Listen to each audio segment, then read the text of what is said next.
Well, here we are again. Good morning to one. Good morning to all. It is a big hero news. Good morning to you, George. How you doing, sir? Good morning.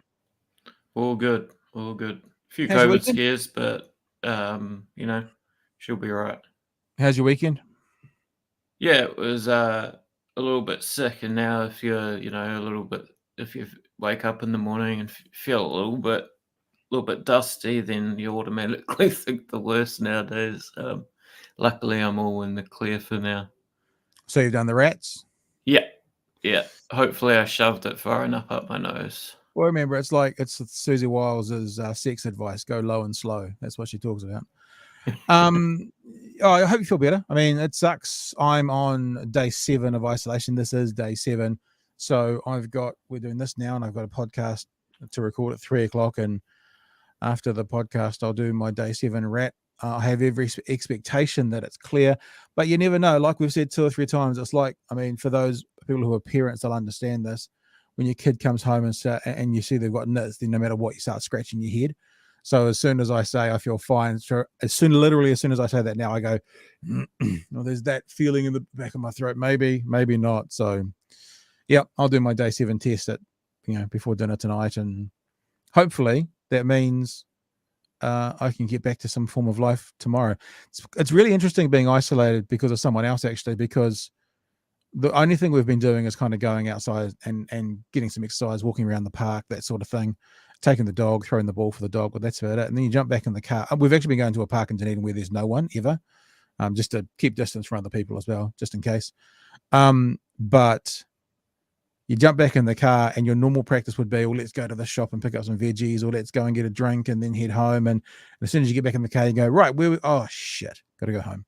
Straight home. So it's it's an interesting life being isolated. Not that I'm complaining, because I don't want it and I don't want to pass it on. So that was my 7 days. And so you'll know tomorrow morning, or if you follow me on Twitter, I guess I'll put it out on Twitter today, which I've been doing. You'll know tomorrow morning whether I'm clear or not. But then even if you are clear, I mean, obviously originally it was a 14-day and then it was 10 days. So probably that means for the next 7 days, you got to keep an eye on yourself, even if you're isolating, just in case symptoms come up. So it means I'm being given the green light by the government to go back into the world. But we'll see.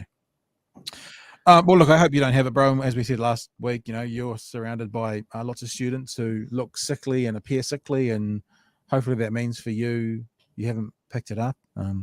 But as we've always said, the people I know and people I work with and care for, if anything happens and you pick it up, we'll be here. We'll drop stuff off to your door and we'll figure it out. Both of us being in Dunedin and all. Right. Today's show is going to be a interesting one. We've actually got a lot in this first part of the show talking about the media. Brand new radio station started up in New Zealand today. Today FM. We're going to have a look at a couple of clips from this morning's first show with Tova O'Brien. I wonder if did they have a mid-dawn show? I wonder if they did, which probably means the mid-dawn show would have been the first show, but Tova's new show was up first. We're going to have a look at a conversation she had with Winston this morning. Also, I want to have a talk about Bill Maher. For people who don't know, Bill Maher is got a stalwart in US television to do with kind of conversations around politics. He's been doing it for 412 years. And it kind of ties in a little bit, I guess, to the idea that we've just talked about with COVID, and that's the misinformation that's going out there. I watched his show's called, his name of the show just jumped out of my head. Real Time with Bill Maher. Thank you. The misinformation and stuff that's still out there and still being said by people is fascinating to me around COVID. So he's a huge lefty in lots of areas, but I think he's also one of those guys that his capitalist nature comes first, then his politics. And when you've got a huge amount of money, and you want to be able to go where you want and do what you want because you can, health choices for other people seem to go secondary. He actually says in the clip we're going to play, He doesn't use the word. I mean, they swear on the show, but he doesn't say I don't give a fuck. But he basically says I don't give a fuck what other people want. You're asking me to care for them. That's basically what he says. It's pretty horrific, actually.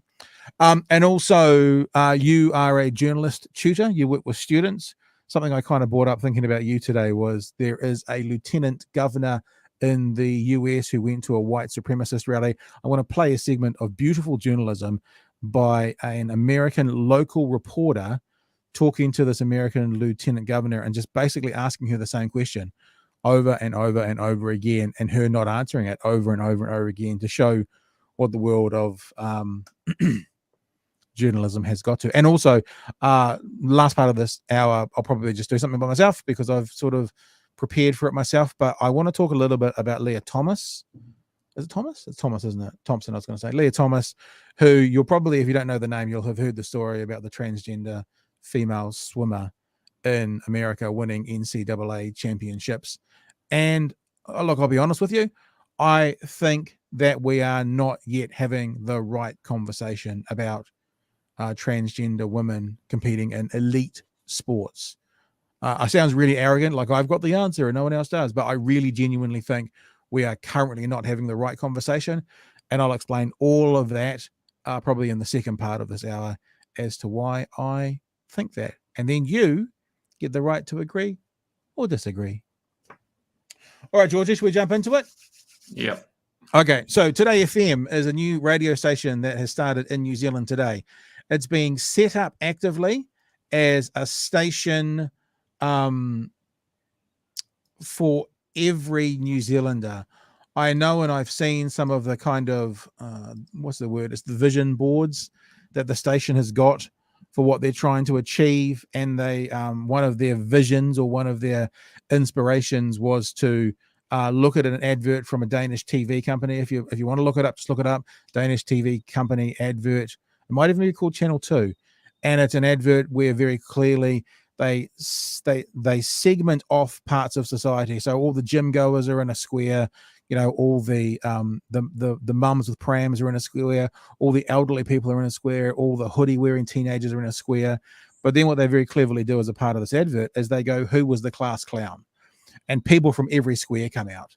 And that was part of the kind of vision for Today FM, because what they did when they're setting it up is they wanted to be, and they want to be, something that no matter where you are in society, what sector you're in, they want to be able to pull you in with something.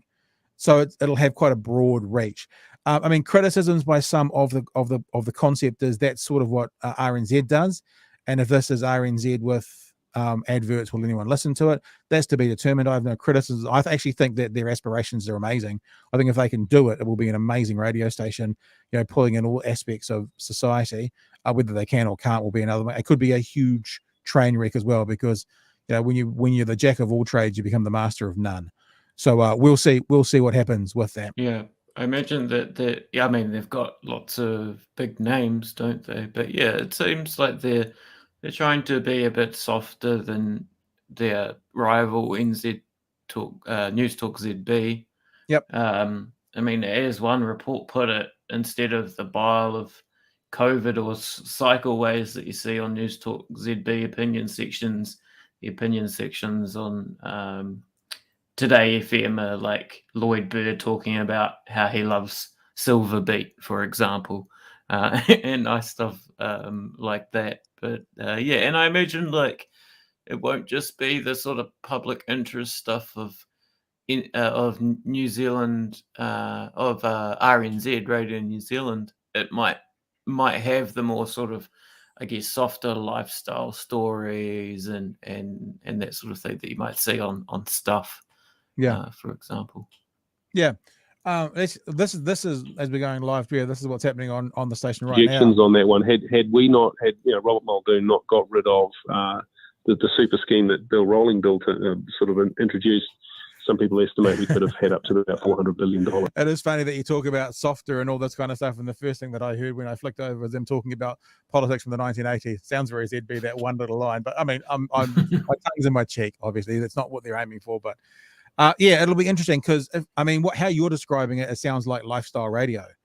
you know, and there's been lifestyle radio before. In fact, the person who was running the station, Dallas Gurney, was running some stations that were kind of more lifestyle. One that Simon Della used to work on, I think it was called Mix FM, and it was kind of an Auckland only one, and it was music station, but it had big 10-15 minute blocks of talk as well, where they were doing very much lifestyle. So it'll be really interesting. I think the aspirational part of it to, you know, we talk about constantly the world becoming tribal, and what they're saying is within those tribes there are similarities. Let's pull the similarities out. So rather than looking at the tribal aspect of talkback and just talk to the conservative 70-year-old white people, let's actually say in that conservative 70-year-old white people, there's topics that are going to work with people who are also, you know, progressive and 25 and, you know, and middle of the range and 40. And if they can do it, it'll be really interesting.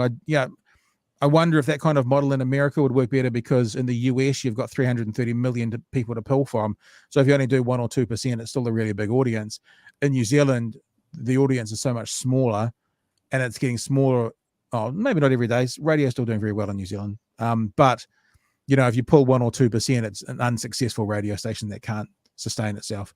But if, you know, these guys need to be up there with ZB, they need to be 10 to 15% of the marketplace for the amount of money and the talent they've got, what they're throwing at it. But I guess we'll see. And the way that the medium is, I guess they can center it around a radio station, but then, you know, push the audio out to social media platforms and have the odd written opinion piece on their website. So yeah, it's really following that multiple medium way of doing things that we've seen from other platforms. I don't know if you can see my phone. It's probably still doing this in case we get a personal message come up, but see all those notifications? You can see those notifications on my phone. So that is NZ Herald stuff, News Hub, One News, the New York Times. So I get a lot of news notifications to my phone. I noticed this morning when they put out a message for Mike Hosking's breakfast show, it was tagged at the end of it on New Zealand's biggest radio station, which they've never done before. But it was interesting to see it this morning on the same day that Today FM launched, that they wanted to kind of say, do you see the size of my penis? Can you see it? Here it is. Frump. And I've never seen them do that before in any of those notifications. But, you know, all well and good to NZME. They are dominating the marketplace in talk, not much else. MediaWorks is certainly king of the hill when it comes to music. But they want to keep it out there. So let's have a look. I've got a couple of clips here from an interview with Winston Peters this morning and Tova O'Brien. Tova O'Brien, of course, was known quite well, especially through that pandemic period, as a real hard-nosed, ask the question, don't you dare fucking not answer my question kind of reporter. Again, with that idea of trying to be, you know, the everyman radio station, would her style fit? I mean, it's her first day, you know, but her tone already sounds a lot softer. And, you know, one of these clips, like, I don't know, maybe because I just want to know, you know, it's a different vibe, which is what they'll probably have to do to try and hit what they're attempting to do. Now, if what they're attempting to do doesn't work, you might hear Tova go harder and harder and harder and harder, as in more firm. But again, look, this is day one. We're not suggesting that this is indicative of the rest of, you know, the next 364 days. But she was talking to Winston Peters this morning, and the first thing she did was she identified him as a staunch opponent of mandates. This is what Winston had to say. Good morning. But look, I was not a staunch opponent of vaccine mandates. I'm a staunch opponent of them being kept on far too long. Okay. When we didn't have the utilities that we've got now, they made sense, but they've long since lost the sense of the logic to them. So Winston Peters, he's always been a genius at playing both sides. You know, he'll be able to be out there and say, you know, the government is doing too much with vaccines and too much with mandates, but then to his constituents who are primarily older, he'll be like, you know, vaccines are really important and we got to stay healthy. He's always been a genius at that, and he is the one politician that I've ever interacted with that can say one thing to your face and convince you of it, and then in the next interview say completely the opposite and convince that person of it. So he did that. Tova went on to actually ask him bluntly if he had COVID, and I don't know if it's a valid question or not, but this was his reply. You haven't had COVID, have you? No. How on earth would you ask that question? The answer is no. Well, curious. And I saw you walking around without a mask among people who turned out to be a bit of a super spreader event. So that whole line of, curious, you can hear that it's more, I mean, that's in that particular, it's more relaxed and laid back, which is great. Speaking of that super spreader event, Winston Peters talked about attending the protest in Wellington. He talked about how fantastic the people of the protesters were. Again, he's doing very well at playing that card, looking for support. It was reported at the end of this piece that some people had messaged in thanking Winston Peters for being at the protest. So that, he was saying the right things to that audience for that moment. But then also at the end of this, in fact, this is something I'm going to ask you about, George, as someone who works with, I guess Gen Zs and above in journalism. When Winston came on, he asked them not to ask him about Tauranga. So what he's basically saying is, I'll come on, but I don't want to talk about Tauranga. So the first part of this clip, he's talking about the protest, and then we'll play Tova's question and play that out. Here we go. Well, I got no idea what Matkin was doing at all. And the reality was that you had a protest at Parliament, and over the years, in fact, for centuries, when there has been protests, people have been talked to. In this one unique case, every parliamentarian, led by the Prime Minister and the Cabinet, decided they wouldn't talk to them, just boycott them. Even worse, they were calling some people scum. Now, look, I happen to have been persuaded to go in the very end by a business that was going for 52 years and going bust because the government would not allow certain changes in parts of this country's economy. 52 years and going bust, and one of those people was there. And that was the person that was persuaded me. Something had to be done. Somebody needed to talk to them. And to call them all criminals and this and that and scum, I think it's a darn disgrace. And how you can get away with it as a Labour Party cabinet minister is beyond me. Well, probably you can't make sweeping generalisations about anyone at the protest, but they were your example, slightly marred by the fact that people were out there holding signs talking about lynching politicians and journalists. Well, yeah, that's a fraction of idiots and nutcases and everything else. You'll always get those. And every protest I've ever seen has had the marginalisation of people misusing the event. But the mass majority were ordinary, decent people. I saw business people, lawyers, doctors, all sorts of people that were there. Well, this is the genius of Winston Peters. So what he's saying is there was a few bad eggs amongst that group of people, but what he's not acknowledging is, I don't know who he's talking about, who called them scums and criminals and that kind of stuff from the political side of things in the beehive or in the parliament. But you could equally argue there were a few, if that did happen, if there were one or two politicians who said that, it's exactly the same argument. One or two politicians called them scum and this and that and the other thing, but the vast majority of politicians didn't. So it's the same argument that he's using to support his narrative, which could equally be used the other way. There was a few terrible protesters saying terrible things. There was a few terrible politicians saying terrible things. But this is the genius of what Winston does. He doesn't actually then acknowledge his argument is equal and opposite the other way. Let's keep going. To image him as that, I think is just shameful. You've told my producer... Sorry, go ahead. Sorry? You've told my producer that you don't want to talk about Tauranga and whether you'll stand in the by-election. Is that because you haven't decided yet whether you want to stand? Look, you have a lovely day. No, but Mr. Peters, are you going to stand in the Tauranga by-election? And he's gone. Beep, beep, yeah. beep. So we'll leave it there. And he's gone. So it was interesting, yeah. Winston Peters is a consummate professional when it comes to communicating. I'm not suggesting I'm saying that because it's either good or bad, but it's what he does. George, question for you, man, as someone who works with journalist students, telling a producer not to ask you about that and then asking you about it, valid, rude, not good journalistic practice? What do you think? Well, it's interesting. They must feel confident enough that they're going to have Winston Peters back, regardless of not doing that. I mean, it is, I guess, a sort of, it's not an endorsement from Winston Peters of Today FM, but it is that they start off their week, their launch with having Winston Peters on, when you'll remember last week we had trouble finding if he'd been anywhere in the media talking about Tauranga, which he hadn't. And then this week he is on Today FM. I mean, maybe that does indicate that he is thinking of a run in Tauranga. But yeah, definitely. I mean, but I guess it shows that Tova, O'Brien, and Today FM are in an influential enough spot that they can feel like they can do that without burning any bridges and that sort of thing. They realize that Winston relies on them as much as the other way around. And I guess it's they can sort of poke the bear of Winston Peters without it really having any consequences. And Winston Peters plays this character, right? That gets angry with journalists and has disagreements with them and hangs up. It's totally part of his character, and he's more than happy to play along with that as well. As for the going to the mandate, again, it was just sort of expertly played both sides, right? He's like, I was just hanging out there because no one would talk to them, right? Yeah. But he's there without the mask on, and it's obvious what he's up to, right? I do think as well, though, about the power of Today FM, and there's a huge budget behind it, right? But I can think of 4 or 5 politicians that I'm sure they would have wanted to have rather than Winston. So the power of pulling Winston in is one thing, but we can all think of who the best gets would have been. I mean, obviously number one would have been the PM.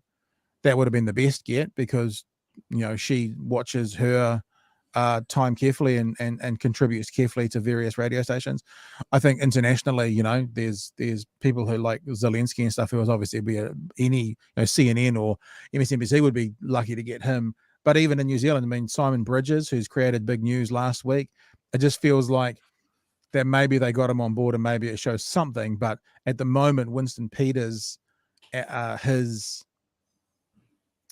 I was going to say value. I'm trying to think of the word meaning, where he places in the order of importance in politics in New Zealand is pretty down the scale. I mean, shows how pathetic we are that we can't even get close to people like Winston. But what I'm saying is for this station, maybe so, maybe not.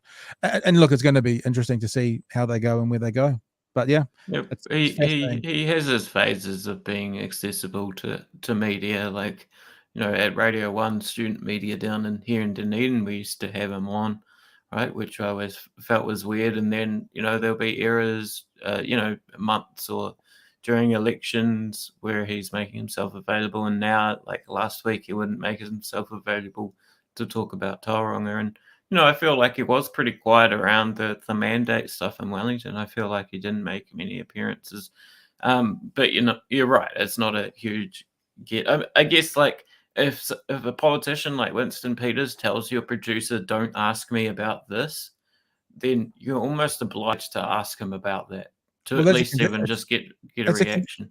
See, I wonder, though, it's a condition of coming on. I mean, like, if you say, well, I'll come on, but don't ask me about this, and then you ask him about it.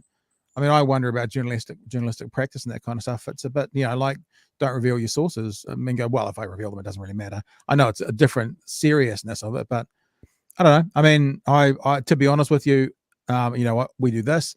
I also do a podcast that we're going to play some of that footage later on today. Actually, that is kind of hour to hour and a half conversations. I don't think there's ever been anything that someone's asked me not to talk about, and if there was, I probably wouldn't have them as a guest.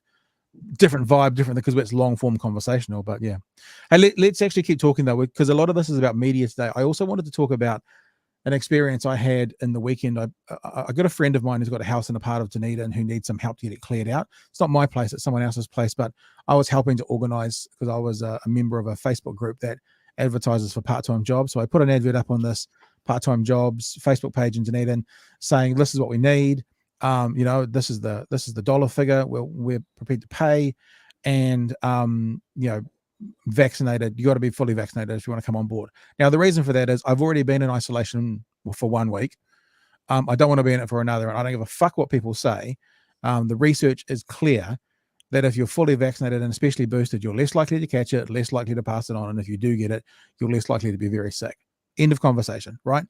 But I was amazed at my post looking for people to work turned into an anti-vaxxer conversation because I'd said you must be fully vaccinated.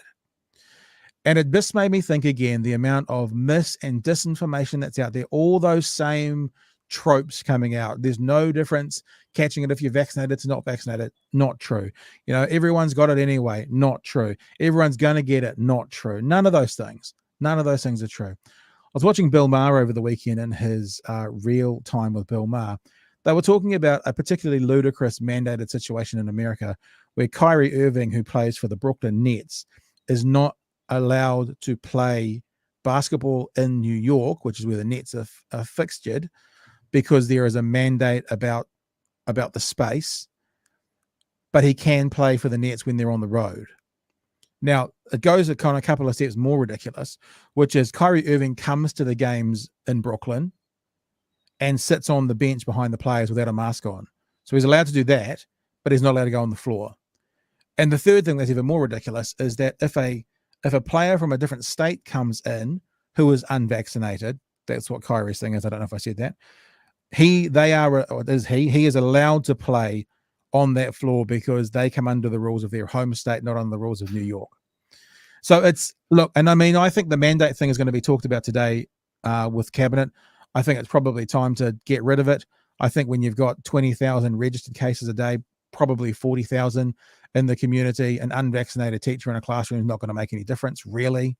It's probably time to move on, but that's what their conversation was. But what I wanted to show is the mis and disinformation.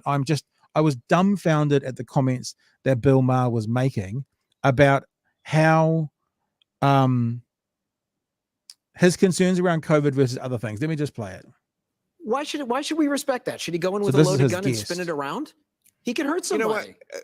I'm sorry, Max, but that's arrogant about health in general. Why? Why?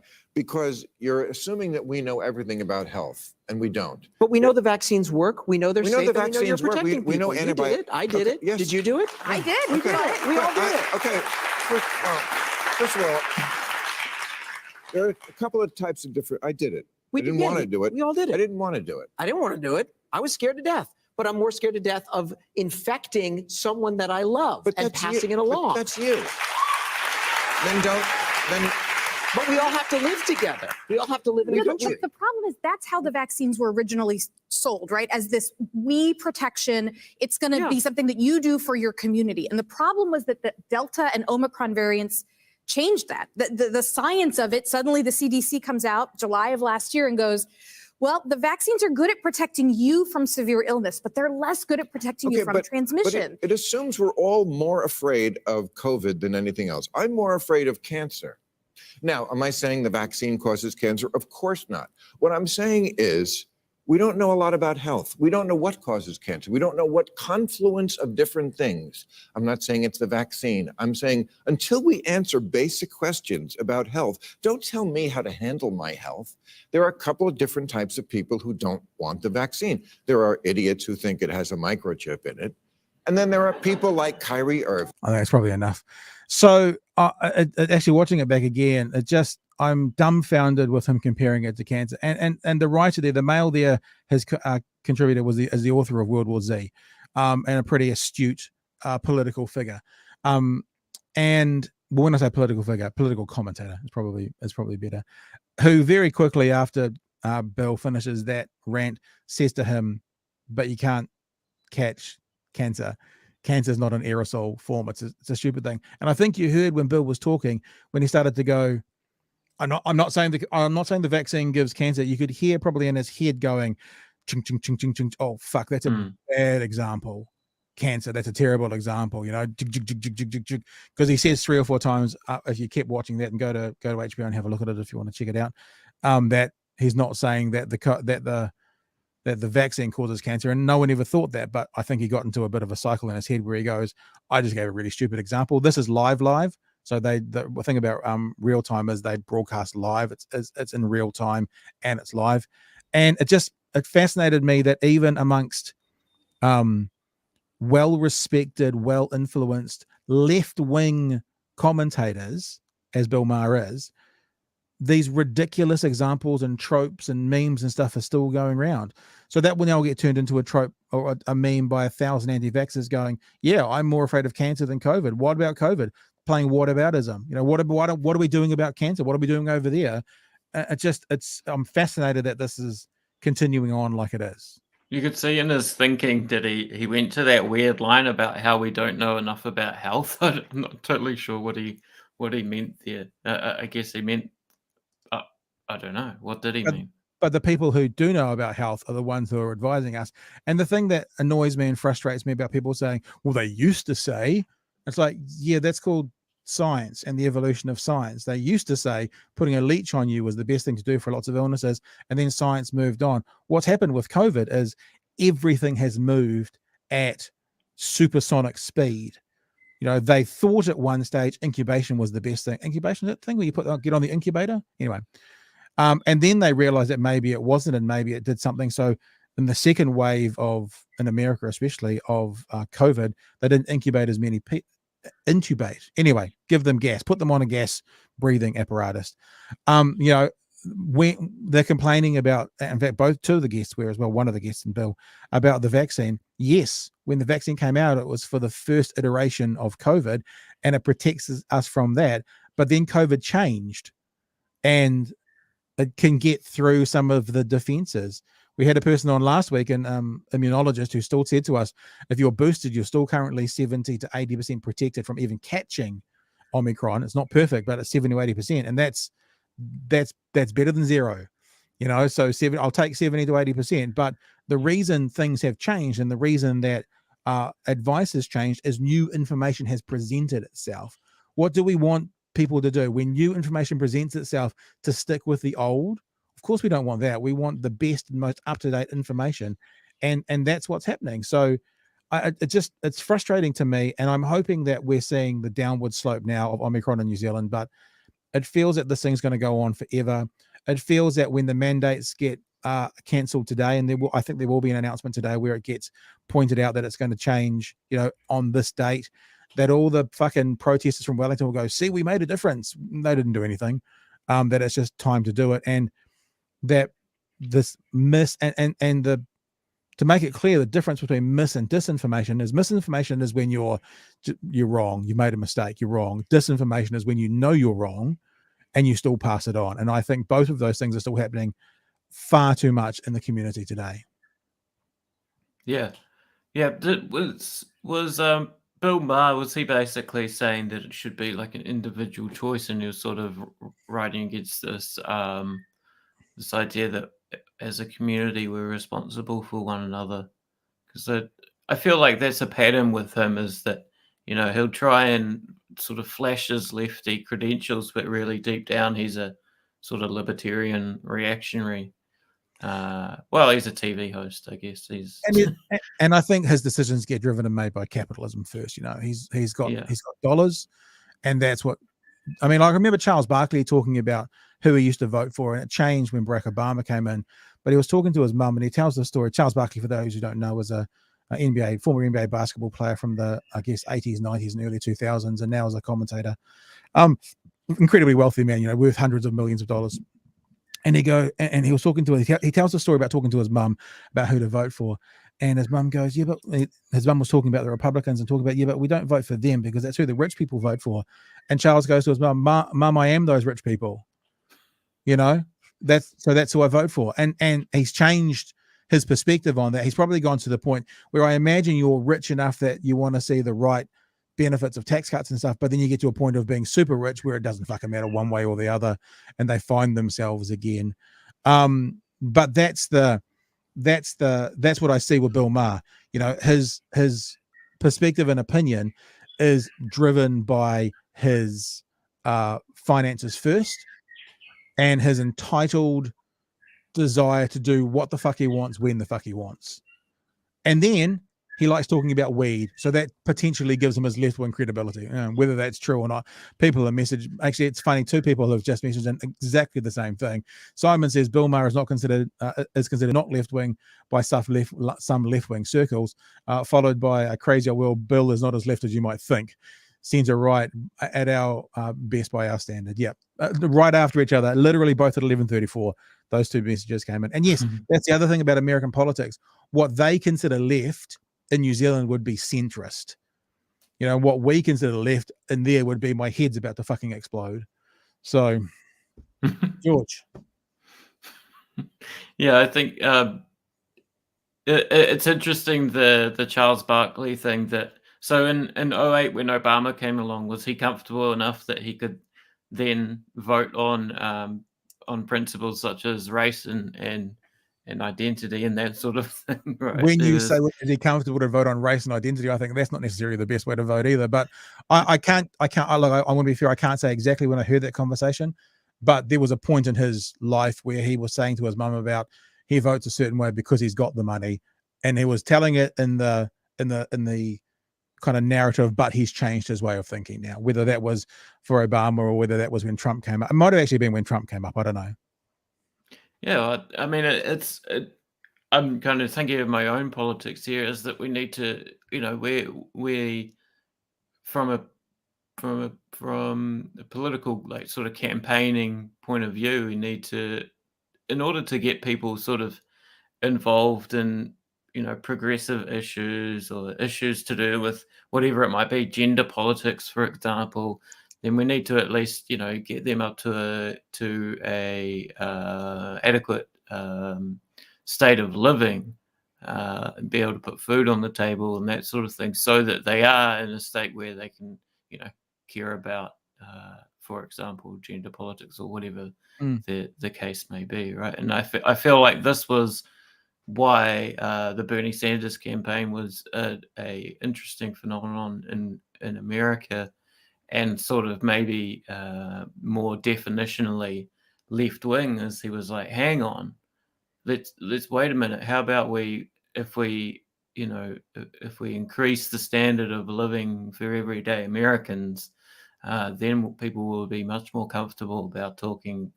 about bettering society, or whatever the case may be, right? Yeah, it's trickle up economics versus trickle down. I mean, when the 2008 global financial crisis crash happened, and the fucking US government gave all the money to the mortgage lenders and stuff, rather than giving it to the people with the mortgages, then it didn't change anything. If they had given all that money to the people with the mortgages and set up a way that the people with the money were paying back the government, not the banks, then they would have actually done the same thing.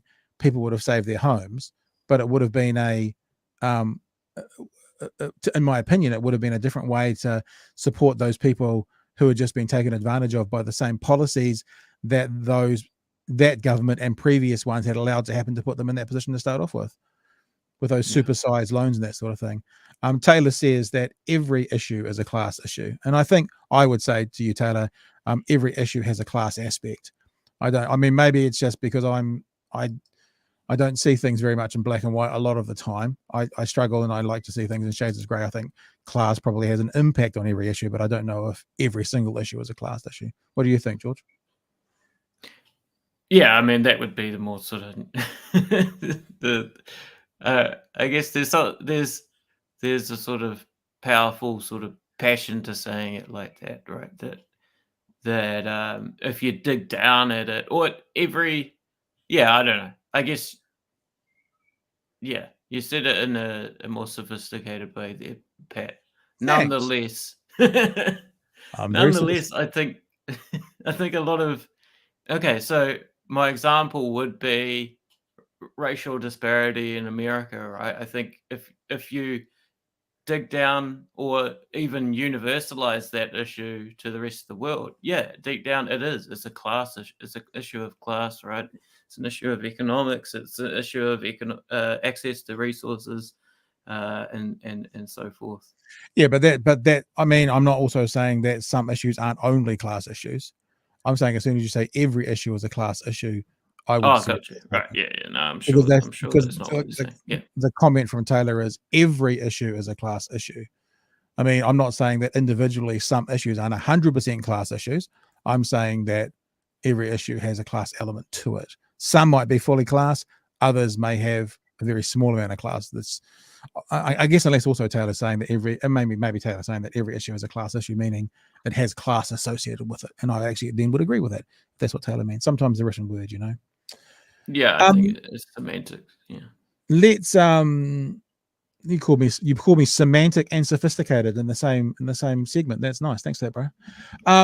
Let's have a look at our next thing, because we are kind of talking a bit about media today, and I want to first talk about who Nick Fuentes is. Nick Fuentes is an American far-right white nationalist, political commentator, and live streamer. The Anti-Defamation League has described Fuentes as a white supremacist. a former YouTuber. His channel was permanently suspended in February 2020 for violating YouTube's hate speech policy. And I guess that doesn't necessarily mean a lot, but there you go. Yeah. Fuentes has described himself as an American nationalist, Christian conservative, and a paleo conservative, which is a political philosophy and variety of conservatism in the US, stressing American nationalism, Christian ethics, regionalism, and traditionalist conservatism. He has expressed anti-Semitic views and Holocaust denial, and is opposed to women's rights to vote. So there's a write-up on who Nick Fuentes is. Let's have a look at this conversation between a local reporter and also the Lieutenant Governor of Idaho, when he asked her, and it's 4 minutes, we're not going to play the whole thing. I think in the first kind of 60 seconds, you'll get the gist. He asked her why she made a contribution to a white nationalist conference that was organized by Nick Fuentes. And this is a bit of that conversation. Are you familiar with who puts this event on? Like Nick Fuentes? I don't know who he is. I've never met him. I don't know who he is. Did you not look into it before you decided to say, okay? Like to find out, I mean, his name is on it. Well, you know what? Nick Fuentes, as I said, I don't know him. He's never, I've never met him. I don't know what he's, everything that he says or doesn't say does not reflect on who I am or who the thousands of others that are participating in this movement. You didn't bother to look up his name or anything? I didn't say that. You did look him up? You didn't, that's not the question that you asked me. Did you look up who Nick Fuentes was and what he's talked about? Like things he has said? I have since. Since last week, not before? Yes. Okay, I guess the question is, because if you've said, well, I'm only Again, here it's not fair. I mean, the mainstream media, you do this to conservatives all the time, but you don't do it to yourself. So then she goes into obviously victim mentality of, the mainstream media, when obviously what she's saying is horse shit. There is no way an American politician, let alone anything lesser than that, would just attend a rally and give it their blessing without knowing exactly what's going on. I mean, we talked about Winston Peters this morning playing the political game perfectly. She played the political game and she went, I've got voters here.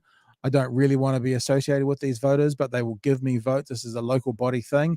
And she got caught out in it. And the reason I wanted to play it was actually just to kind of congratulate and go, this is sort of journalism at its finest, sort of. He won't let it go, and he keeps going and he keeps going and he keeps going. My picture taken with him. Okay. There's another white nationalist who was there. Said. No, I don't know all the things that he or anybody else. And again, I'm just going to keep repeating the same thing, that this guilt by association with the media. Whereas all these people, I don't know who in particular, were perfectly happy to associate, Jeremiah Wright with Barack Obama when he was around, and guilt by association then was okay, and today not so much. So we're talking a bit about sort of journalism and media today, and I just wanted to play that because I thought it was a really interesting expose into asking a question, staying on topic, making it's the perfect way to make a politician accountable for their actions. I once interviewed Don Brash, and I asked Don Brash about his infidelities in marriage, well documented, so it wasn't me talking out of school. And he said to me, fair enough, that it was a valid question to answer, because I'm of the belief that actually who you are behind closed doors, if you're putting yourself up to be a politician, is actually quite important. Doesn't mean I need to know everything that's going on in your life, but when you're behind closed doors, when you don't think anybody's watching, that's when you are your true and authentic self. And I kind of feel a bit the same. And so he said it was a fair question, but then obviously because of his privacy, he didn't want to answer it. Fine, I still asked the question. I feel like in that instance, it's the same sort of thing. If you're going to put yourself in this position to be at an event and be supporting something run by white nationalists, we should be able to ask you about that and why that's okay, which is basically what that journalist did. George. Yeah, so the journalist is from a local television station in Idaho, KTVP-B. They've always got very word salad acronyms for those local stations. So yeah, there's a bit of a power aspect here. I guess she's like, well, I mean, we could say she's fringe, but in looking at, what happened was she taped a message for the America First PAC, Political Action Committee. So a PAC is like basically a campaigning body that supports various different candidates and can get unlimited money basically from any donor. As part of how sort of money in politics works in America, is it's funneled through these PACs. Anyway, America First is actually basically a coalition of white nationalists and has militia members and this sort of thing. She as we saw with Nick, what's his face? Fuentes. And she taped a message for the PAC, talking about the scourge of critical race theory and communism and how we're going to have to, fight for our lives. So a very militant sort of opinions. But yeah, she's she's a lieutenant governor of Idaho. It's not the biggest position in the world. So that is part of this sort of power relation between the local journalist and her. But I do feel like these local news stations, television stations, also radio as well, I guess, have the opportunity to sort of question politicians like this, right? Because they don't have these big national sort of commitments to advertisers or to, in fact, politicians, right? They don't have these allegiances like Fox News or MSNBC might have.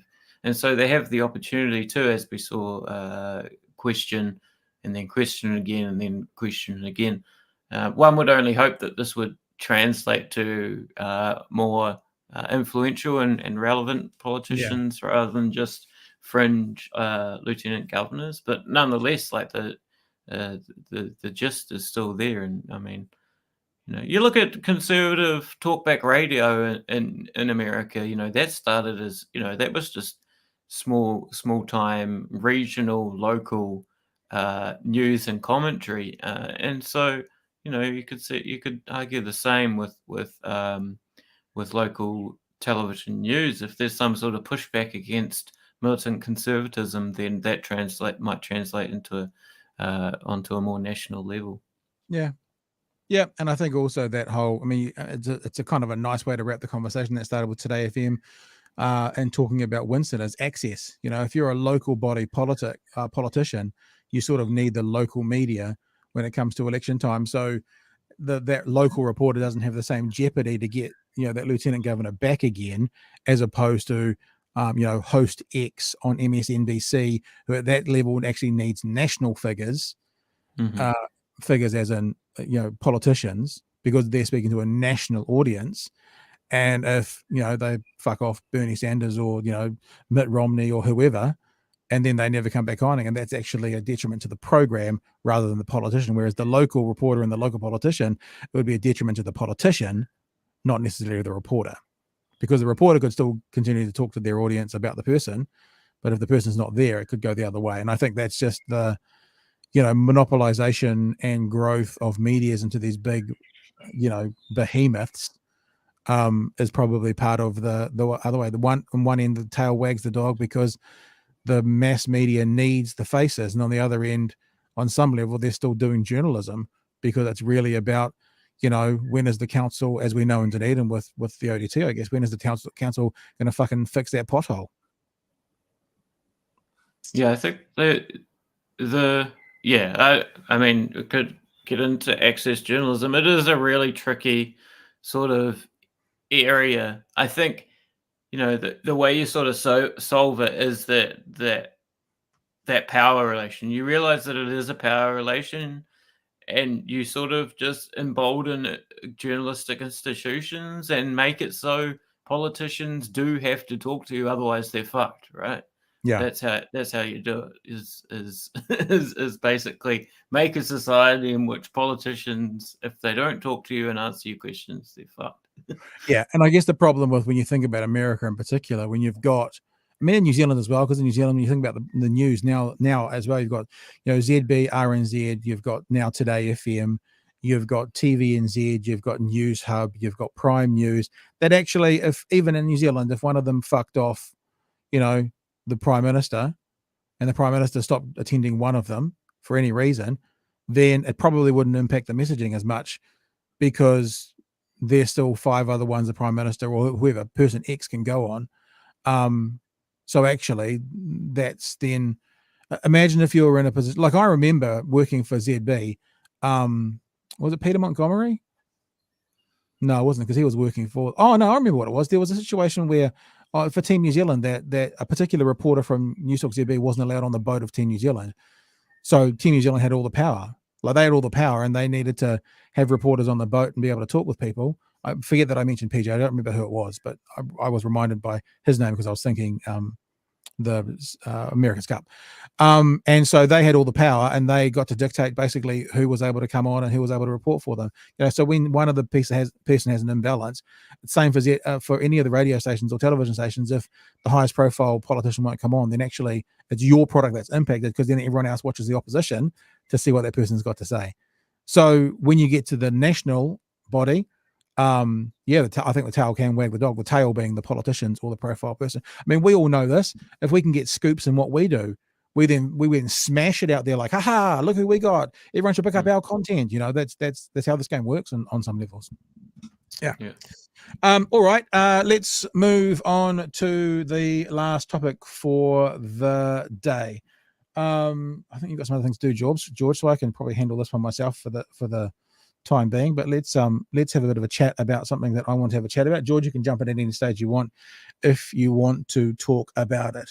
Now, my news coming out of America, I wanted to talk a bit about a particular transgender woman in sport. Now, immediately there's going to be a bunch of people that go, oh, this is a sensitive topic. And you know what? On some levels, it is a sensitive topic. But I truly and genuinely believe that we're not actually having the right conversation yet about this issue. I really believe that.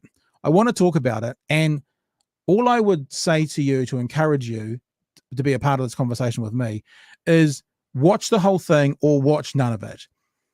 I don't want to be thinking that I'm putting out information that is detrimental to any one group of people. I want to talk about something openly and honestly with all of you. So I don't know how long this is going to go for, 10, 12, 14 minutes. If you haven't got that time to watch it, then don't watch it at all. Other than that, I want to have a conversation with you, because my ultimate heart for conversations like this is I want to see people be safe. I want to see people be happy. I want to see people live their best life, their full self. And in general, whatever that means for you, you be you, boo. I really support you and don't care how and why you want to live your life on a personal individual's level, right?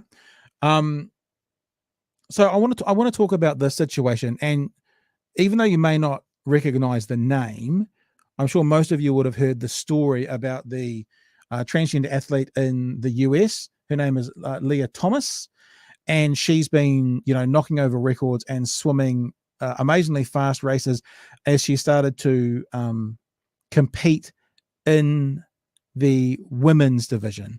So she used to compete, I think it's for Penn State, in the men's division, then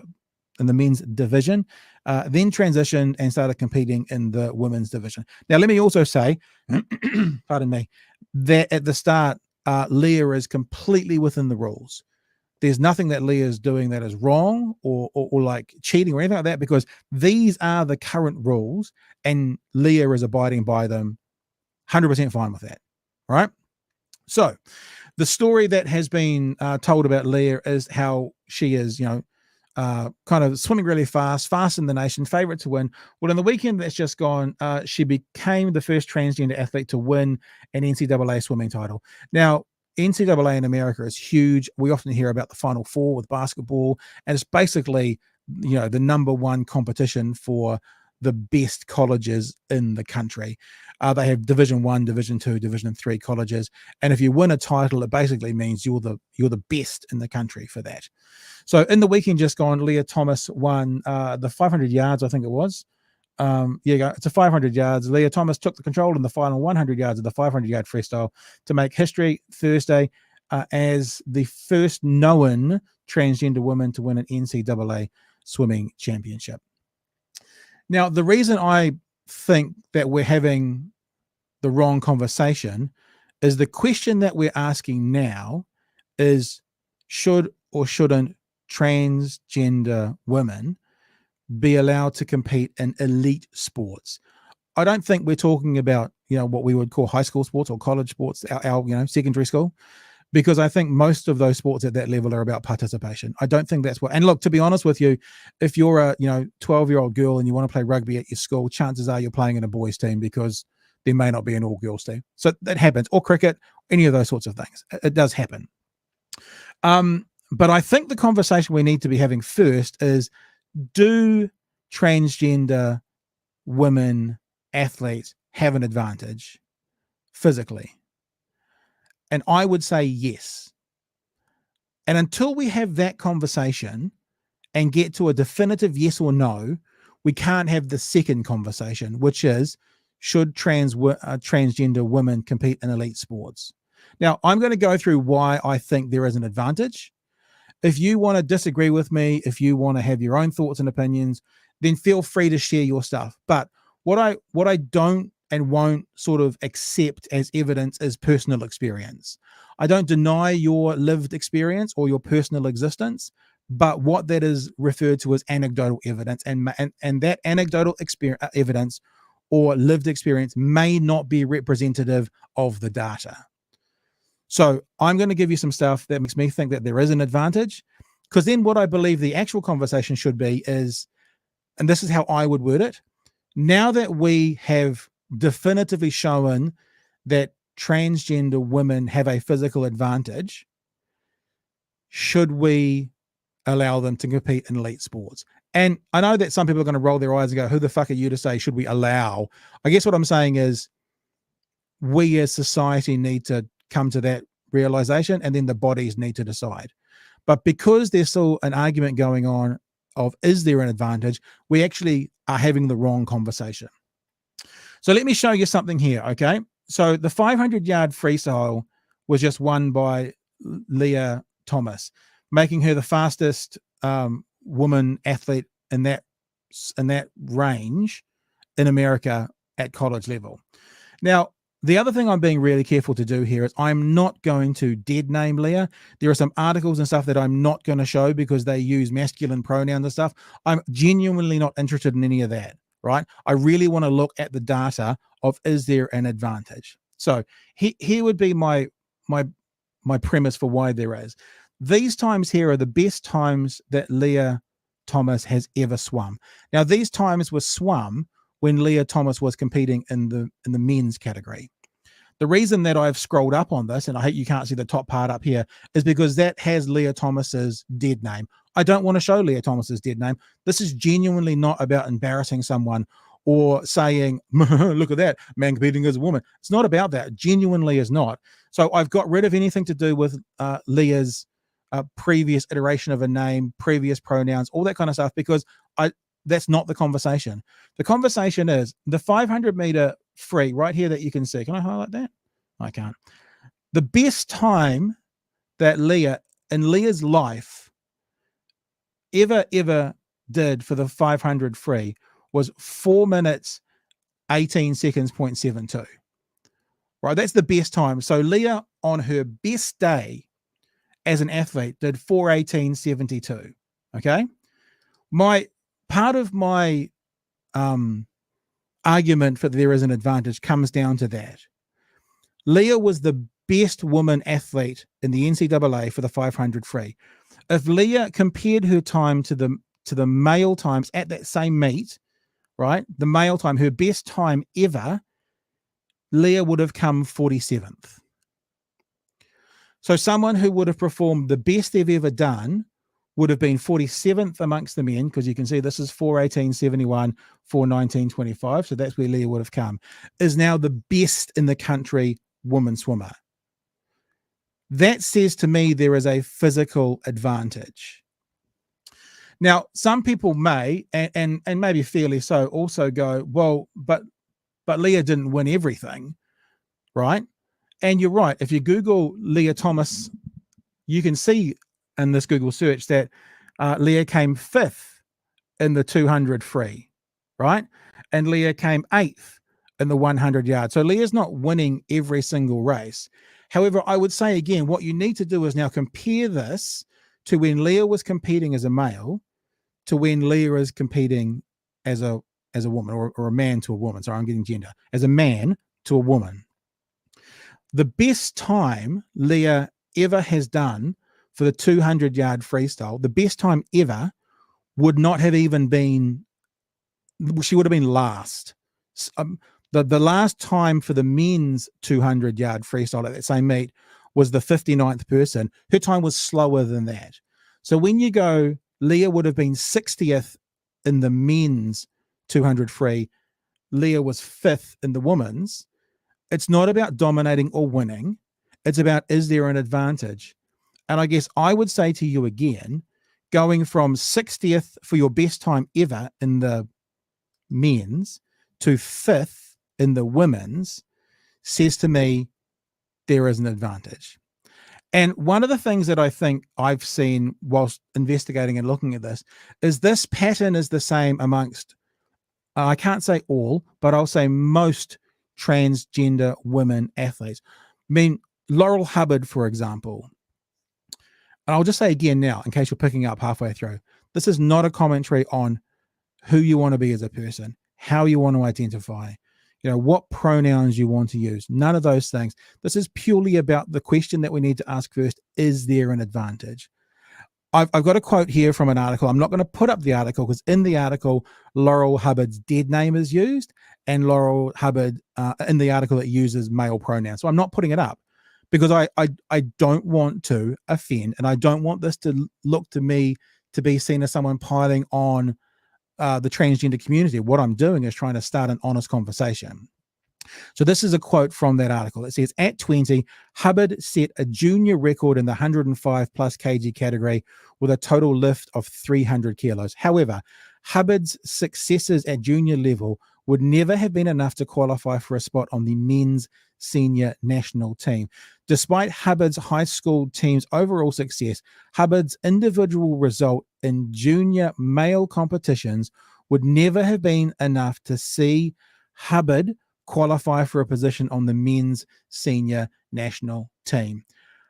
Laurel Hubbard then took a 17-year gap from weightlifting and then came back and for a period of time dominated the women's world. I know that didn't come to fruition as a gold medal in the Olympics. I get all that. But again, it's the difference between being an average to below average male athlete at an elite level. I mean, I'm not comparing myself to them, but at an elite level to being some of the best in the world or best in the country. Again, that seems to me to be an advantage for a transitioning male to female athlete. I did a podcast not too long ago with Professor Alison Heather. Now, Professor Alison Heather from the University of Otago, her research is, she's in the health sciences and she's in the Department of Physiology, literally about how the body works, how it's structured, how it works. And her focus is on how sex hormones, estrogen and testosterone affect non-reproductive tissues in the body. So she knows a lot about estrogen, testosterone, and how it impacts the body. We had a conversation around this, and this is from my podcast. And I wanted to know if there were definitely advantages from transitioning. And Heather shared with us about testosterone, because one of the comments we hear is once a transgender woman athlete goes on estrogen, everything's leveled out. This is what the professor had to say about how testosterone impacts a male physiology. So basically what we reviewed was what are the advantages that males have because they've had a lifelong exposure to testosterone, what advantages does that provide for them when it comes to athletic performance? So if you want to take a male from conception and very early on in embryogenesis, that baby is exposed to high levels of testosterone, and that sets them up for later in life. So first of all, it makes them have a male-like brain. Mm-hmm. It sets up their lungs. So males have more what we call alveoli. So these are little sacs in the lungs that take in the air and allow gas exchange. So this is all happening while the baby is in utero and being exposed to those androgens in utero. During the first year of life, we have another surge of androgen where it sets up things like heart structure, where the diaphragm sits. So in a female, it sits higher because she's going to have to carry a baby during pregnancy. And so that means her lung capacity is smaller than a male. We can't change that. And so other things like bone structure, which is different for male compared to female. And this is simply because females, again, have to birth a child. So they have a wider pelvis. So the angle from the pelvis to the knee is much wider for a female than a male. So if you have a wider angle, this is just simple basic physics. A wider angle means you can't generate as much force. Right. So if you're trying to lift something like a weightlifter, you're trying to jump like a long jumper, you don't get the force that a male can have. And then equally, for our elbow joints, again, because we females have to, when we swing our arms, if we didn't have a wider angle, because we've got a wider pelvis, we'd always be hitting ourselves. So we're born naturally with wider angles at our arms. So at our elbows, sorry. So again, we throw like a girl. We literally do throw like a girl because that angle is wider, can't generate enough force.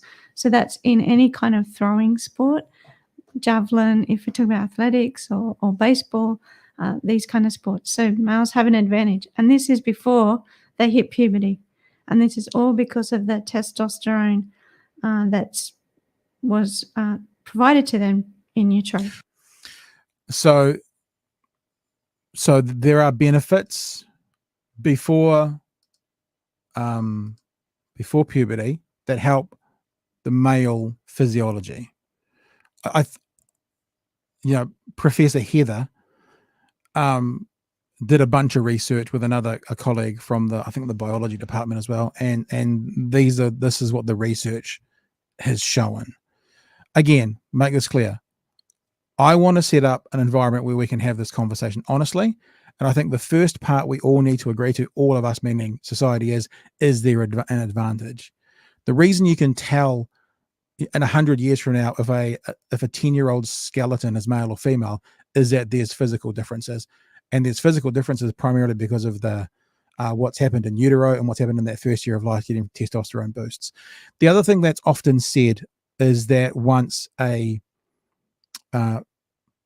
transgender woman athlete lowers her testosterone, then it's an even and level playing field.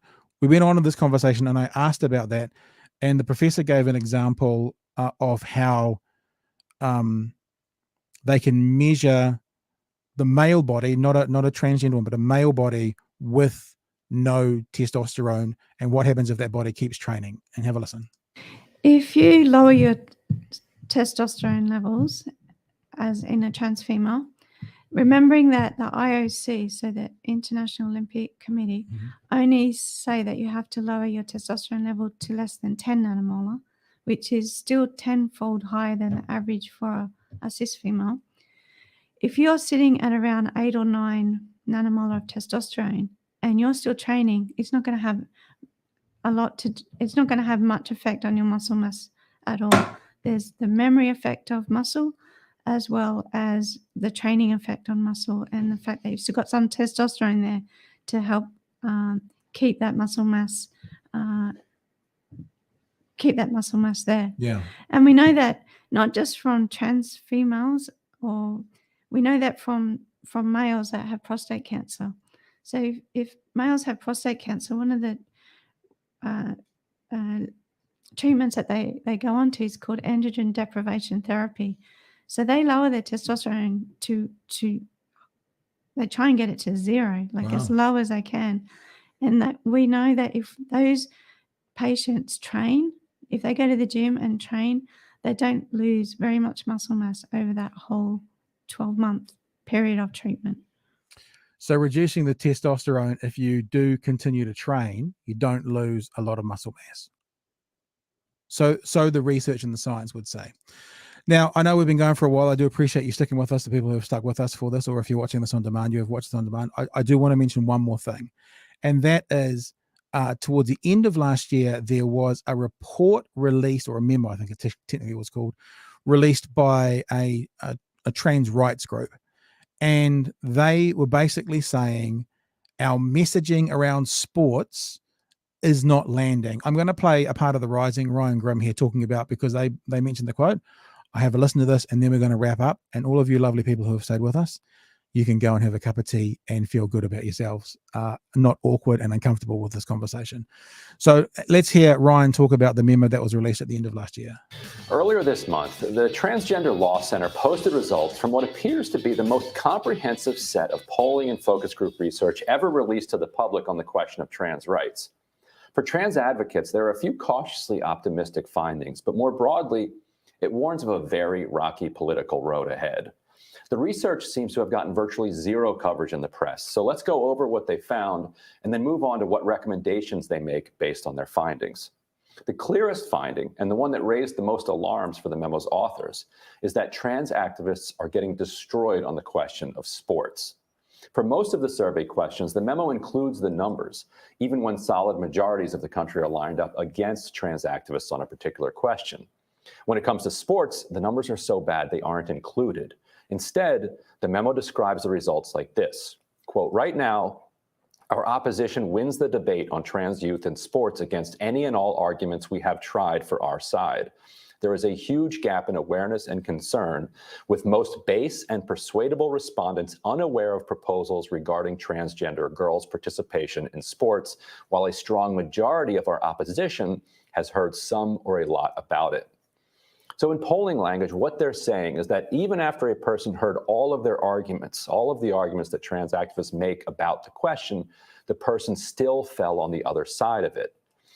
So there you go. So that's what the transgender group is saying, that actually they're not buying what we're putting out there. And I would say one of the reasons that is that I think me saying that there is an advantage, most people would go, yeah, it's obvious. There's an advantage. We can see that.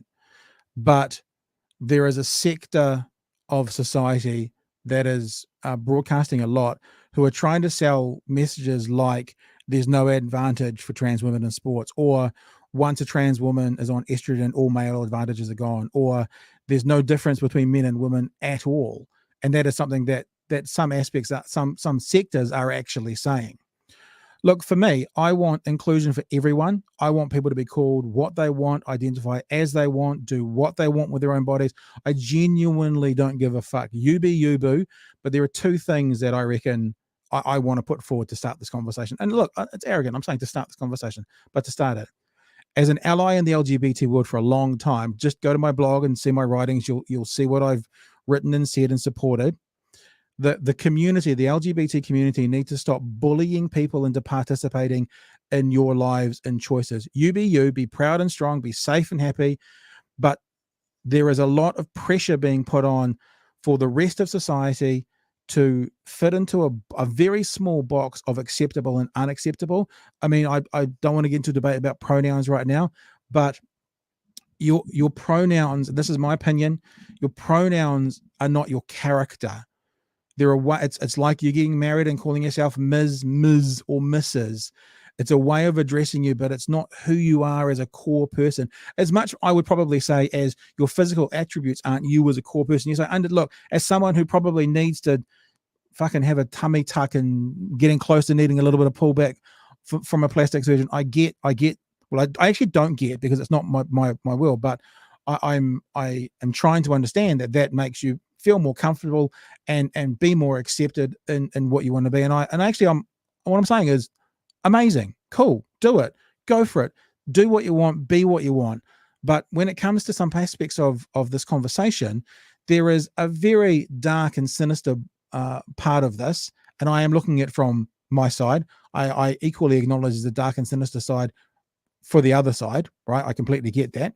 And I can already hear in the back of my head what are the criticisms that are coming about suicide rates. And that I'm with you. I support you. I'm here. I agree. But people like me are allies, and we want to help and be here and help the message get across. And there is a sector of the society that are bullying and haranguing the community based on if you put the wrong letter in the wrong place of the person's name.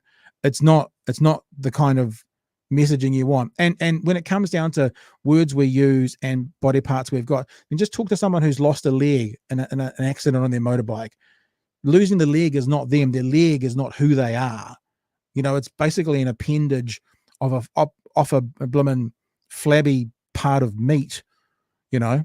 So that's the first thing. It's like, I want us to figure out how to have this conversation where everyone is as happy as possible. There's compromise between both sides, because no one's ever going to get it 100% their way. But the second thing is, I do believe, and I think I've at least put forward enough of an argument to say that there is absolute evidence that in areas of speed and strength, transgender women athletes, elite athletes, have an advantage over cisgender or biological women, or whatever is the correct term or phrase you would like me to use. And I think we need to start the conversation there, and then we can move on to the IOC or the New Zealand Rugby group, because the question shouldn't be, should trans women be competing in elite sport? In my opinion, the question should be, as there is clear biological advantage for trans women, are we okay with them competing in elite sports? So that's what I think the question should be. But we haven't got to that part yet, of we're all in agreement that there's a clear biological advantage. I guess I've put forward my thing, and you're welcome to respond. However, one thing, if you want to disagree, as I said at the start, you know, I completely respect your lived experience. I genuinely do. And I'm not really wanting to have a conversation around any one person's lived experience, but your lived experience is anecdotal evidence. It's not necessarily, you know, agreeing with the data. So I'm not going to engage with people who tell me about their lived experience as an individual. But I'm more than happy to see, receive, go to patbrittenden.com, use the contacts page, information to the contrary. You know, I know that there are articles out there that say the science is not with people who think there's an advantage. I even though I've read those articles, they don't seem to ever really have, you know, good peer-reviewed information to show why. I'm happy to see it, send it to me, read it to me.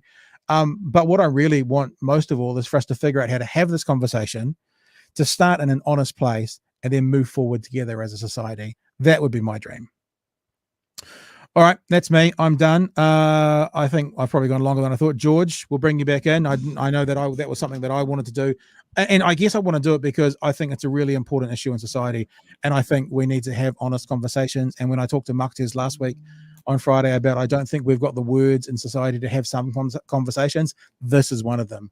We don't yet have the words. In other words, we haven't all agreed to what this word means, or what this word means, or what this word means. And until we come to an agreement, we actually can't have the conversations. Yeah, I mean, I'm not really a fan of the sports where this even matters. So I've never doesn't matter really in F1, does it? No, it doesn't matter in motorsports. Well, it doesn't. I mean, there's a few other sports where it wouldn't even matter. But yeah, I don't want to go too far over time. So yeah, I'll leave it there. Yeah. I apologize, George, the producer who keeps us on track. I did go a bit longer than I said I was going to go there, but there we go. Hey, thank you, George, for producing and being in the backgrounds today. And thank you for watching or being with us. Remember, share our shit. If you saw some of the stuff I had on the podcast last week, on that podcast, I had Petra Bagast. And I used to work with Petra. We used to do a radio show together. So that was a fun chat. If you have a look at Play Stuff right now, you can see the episodes up. Petra Bagast. And today I'm talking to Paula Penfold from stuff.co.nz, who's just released an unbelievable documentary about fetal alcohol syndrome. It's a different acronym now, but and the effects it has on people. I'm talking to her this afternoon. So you can go to Play Stuff and look up Department of Conversation. If you're interested in any of those podcasts, that was what some of those clips that we're playing. As you can see, there's 221 episodes there. So lots to look at and lots to flick through if you are interested at all. Other than that, though, yeah, I understand the last bit was kind of probably for some felt heavy, but I really genuinely, my heart in all conversations as we figure out a way to have them honestly. And I think that's one area that we're still working on to have honestly, and I think we can do it. I think we can do it. I think we can have the conversation, and then compromising in this sector and compromising in this sector on both sides, coming together as a society, pardon me, and moving forward. And as I'm thinking about that cough, you'll find out tomorrow morning whether I'm positive for COVID or not, or my day 7 is clear, because I'll do that this afternoon just before dinner. All right, Georgie, thank you, sir. Appreciate your time. Thank you for joining us. # share our shit. Follow us on DOC Studios YouTube channel, and some of those clips will get uploaded today. But that's it for today. And until we see you next time, hooroo, my friends. Thank you.